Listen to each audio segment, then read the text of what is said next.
Bonjour, nous sommes le 28 avril 2021 à Marseille, donc toujours en période de confinement, euh, dans un appartement très sympathique qui était un petit loft qui est dans l'hypercentre. Et c'est un appartement qui normalement devrait être loué, mais pour lequel j'ai refusé la location pour des raisons que je vais évoquer.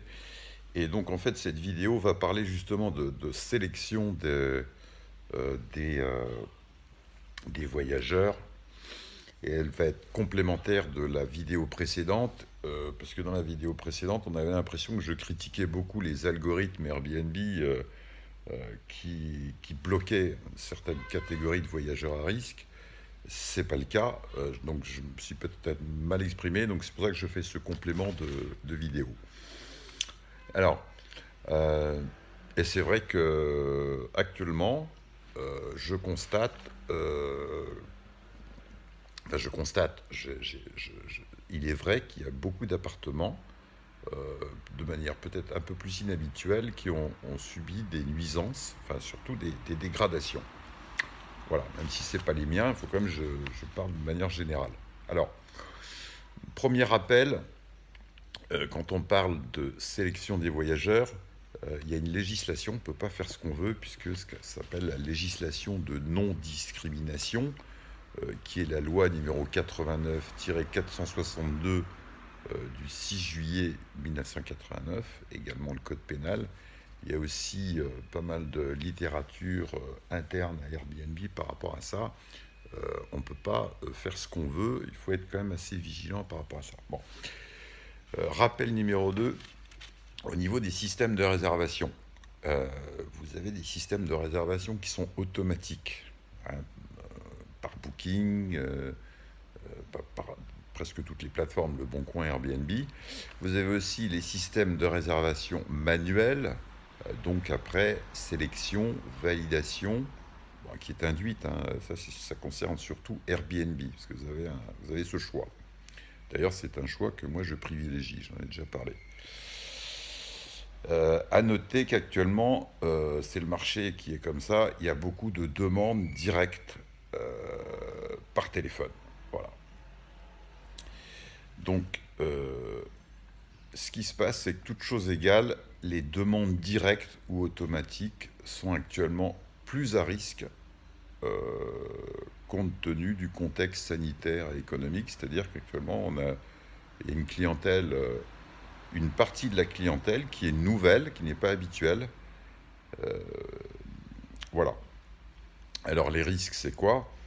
euh, Ils sont importants parce que c'est nuisance et sonore, donc par rapport au voisinage notamment, et dégradation. Il y a un risque de squat.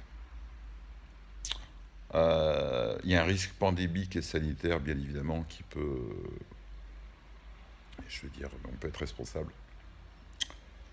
Il y a aussi un risque financier par rapport à la provenance des fonds, éventuellement, parce que c'est des fonds qui sont importants en cash.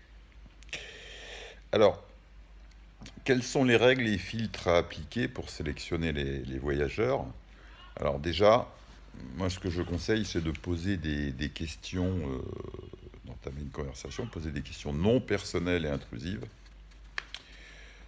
Sur les annonces, bien mentionner, il faut que ça soit écrit, hein, les interdictions, et rédiger un règlement intérieur. Que ce soit sur Le Bon Coin, que ce soit sur Booking, que ce soit sur Airbnb, Abritel, sur les vacances, hein, sur tout.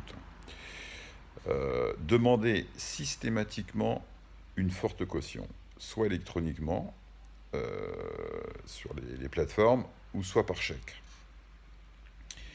Demander les pièces d'identité recto verso de tous les occupants. Vérifier aussi la concordance des documents fournis, parce que des fois, il y a des petits malins, ils donnent des papiers qui ne correspondent pas, voilà, à l'adresse, etc. Et également rédiger et faire signer des contrats de location papier très spécifiques et très adaptés. Il ne faut pas se gourer par rapport à ça. Donc, si vous voulez, conclusion, Surtout du bon sens et de la vigilance, parce qu'actuellement, il y a des voyageurs qui sont, que je constate, assez ruseux, assez rusés et assez talentueux. Moi, j'ai refusé trois réservations intéressantes en une semaine, donc beaucoup d'argent potentiellement. Pourquoi? Parce que les demandes étaient trop risquées. Il y avait des concordances qui n'allaient pas, etc. Donc c'était refusé. Voilà. À bientôt.